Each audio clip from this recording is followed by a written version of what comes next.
ताजमहल जो आज दुनिया के 7 अजूबों में से एक है और ये हम इंडियंस के लिए बहुत ही गर्व की बात है। बट आज भी ताजमहल से रिलेटेड बहुत सी ऐसी बातें हैं, बहुत सी ऐसी कहानियां हैं जिनके बारे में आपको कुछ भी नहीं पता होगा। जैसे क्या शाहजहां सच में ताजमहल के सामने ताजमहल से भी खूबसूरत काला ताज बनवाना चाहता था और ताजमहल 16वीं सदी में जब कोई ऐसी आधुनिक टेक्नोलॉजी भी नहीं थी तब भी ताजमहल को इतना परफेक्ट कैसे बना दिया गया। और ताजमहल के ऊपर जो बड़ा सा गुम्बद है आने वाले समय में क्या उसे हटा दिया जाएगा? तो गाइज आज की इस वीडियो में ताजमहल से रिलेटेड आपके इन सारे सवालों के जवाब मिलेंगे। और एक और जो सबसे बड़ा सवाल है, क्या शाहजहां ने सच में ताजमहल पर काम करने वाले कारीगरों के हाथ काट दिए थे और इस बात का क्या सबूत है? इन सारे सवालों के जवाब आपको आज की इस वीडियो में मिलेंगे, तो वीडियो का एंड तक जरूर देखना क्योंकि आज की इस वीडियो में आप सभी को बहुत ज्यादा मजे आने वाले हैं। तो चलिए स्टार्ट करते हैं हम अपनी आज की इस वीडियो को। ताजमहल को एक ऐसी जगह पर बनाया जाना था जिस जगह पर ताजमहल जैसी ऊंची इमारत को खड़ी करना नामुमकिन था और उस समय तो कोई ऐसी एडवांस टेक्नोलॉजी भी नहीं थी कि इतनी ऊंची इमारत को एक नदी के किनारे बनाया जा सके। जी हाँ गाइस, ताजमहल को नदी के किनारे, यमुना नदी के किनारे बनाया जाना था। जब ताजमहल को बनाने की नींव रखी जा रही थी उस समय कारीगरों से ताजमहल की नींव के लिए गड्ढा कराया गया, तो वो गड्ढा थोड़ी देर के बाद रेत से भर जाता था क्योंकि वहाँ की जमीन रेतीली थी और गीली भी थी। ये इंजीनियर्स के लिए बहुत बड़ी समस्या बन चुका था, लेकिन उन्हें तो ताजमहल को बनाना ही था तो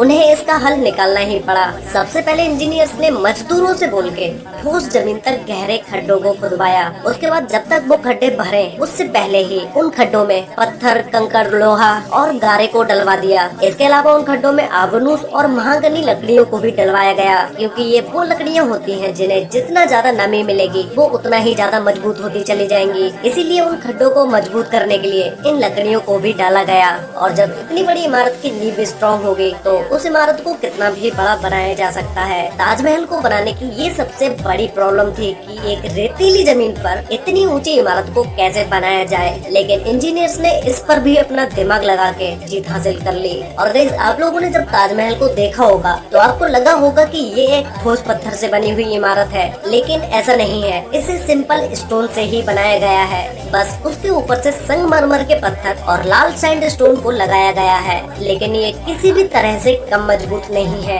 लाल सैंडस्टोन के ऊपर नक्काशी का काम किया गया है जो कि इंडिया में पत्थरों के ऊपर नक्काशी का काम 10वीं सदी से भी पहले से ही होता आ रहा है। और इंडिया में पत्थर तराशने का हुनर दुनिया में सबसे ज्यादा फेमस है। आज भी 10वीं सदी से पहले के बने पत्थर के मंदिर मौजूद है। ताजमहल की बारीकियों पर बहुत ज्यादा ध्यान दिया गया था। संगमरमर के पत्थर को एक पतले से तार से काटा जाता था जिसे काटने के लिए रेत और पानी दोनों चीजों का यूज किया गया। आज भी जब भी कभी ताजमहल में कहीं पर भी मरम्मत का काम चल रहा होता है उस जगह पर भी किसी भी मॉडर्न टेक्नोलॉजी का यूज नहीं किया जाता है, सारा काम हाथों से ही होता है। आज भी ताजमहल में यूज होने वाले गारे को 300 साल पुरानी विधि से ही बनाया जाता है। जब ताजमहल बन के कम्प्लीट हुआ उस समय ताजमहल में 28 तरह के बेशकीमती पत्थरों को लगाया गया, जिसमें से जेड और क्रिस्टल को चाइना से मंगवाया गया, लैपिस लेज़ुली को अफगानिस्तान से मंगवाया गया था, टर्कोइज तिब्बत से, सफायर श्रीलंका से, जस्पर पंजाब से और कार्लिनियन पत्थर को अरब से मंगवाया गया।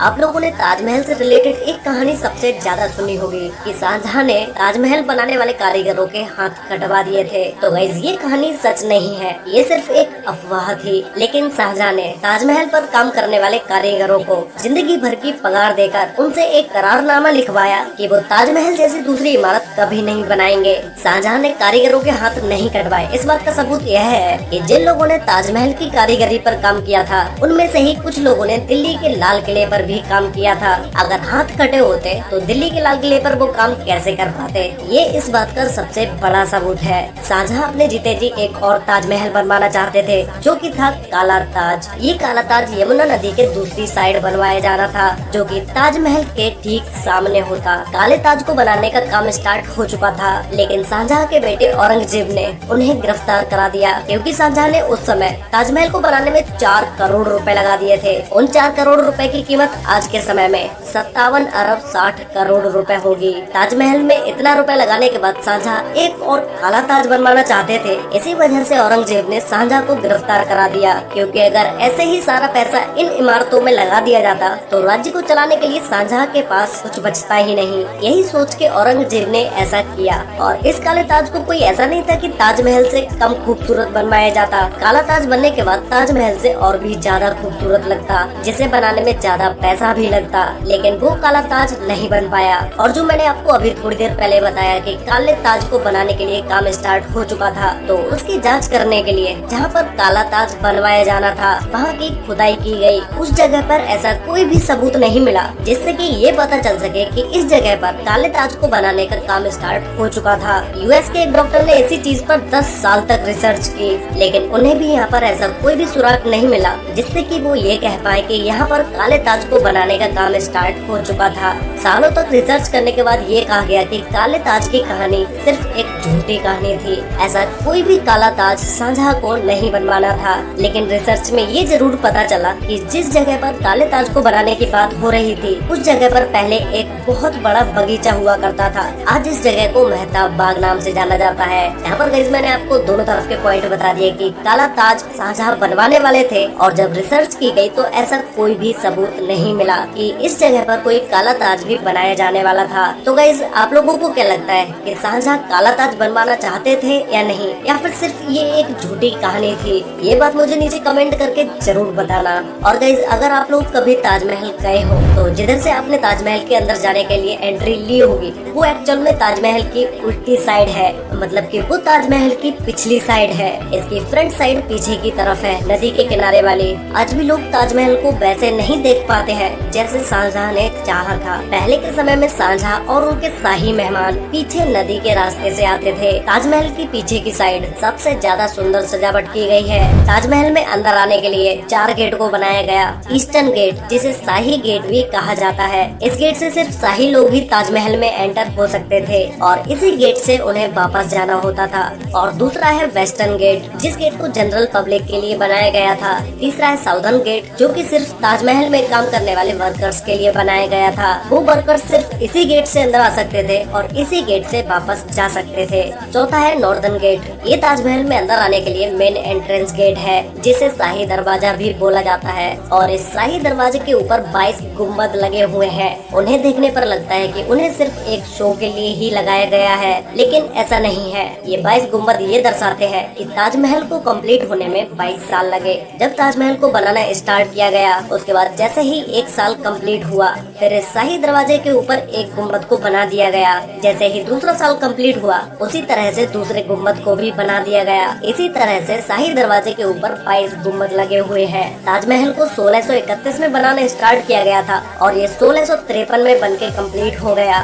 जब ये बनके कंप्लीट हुआ तो इस चीज को याद रखने के लिए ताजमहल तक बीच से जाने वाली सड़क के दोनों साइड 8-8 बगीचों को बनवाया गया, जिन्हें जोड़ने पर 16 होता है। और ताजमहल के सामने ही जो फव्वारे लगे हुए हैं वो टोटल 53 फव्वारे हैं, जैसे कि ये पता चल सके कि ताजमहल 1653 में कंप्लीट हुआ था। ताजमहल के ऊपर जिस कलश को लगाया गया है वो पहले प्योर गोल्ड का था, लेकिन जब ब्रिटिशर्स ने इंडिया पर राज किया तो वो इन कलश को उखाड़कर अपने साथ ले गए, जिसकी ऊंचाई 31 फीट की थी। बाद में इस पर सेंट्रल गवर्नमेंट के द्वारा इस मेटल के कलश को लगा दिया गया, क्योंकि इसके बिना ताजमहल अधूरा सा लग रहा था। ताजमहल को डेली 20,000 से भी ज्यादा लोग देखने आते हैं और कभी कभी ये संख्या 30,000 से भी ज्यादा हो जाती है। ताजमहल दुनिया की सबसे सुंदर इमारत है, इसीलिए विदेशों से लोग ताजमहल को देखने आते हैं। तो इस वीडियो के स्टार्टिंग में मैंने आपसे एक क्वेश्चन पूछा था कि क्या ताजमहल के गुंबद को आने वाले समय में गिरा दिया जाएगा, तो इससे रिलेटेड एक कहानी है। बहुत सारे लोग ये कहते हैं कि शाहजहां ने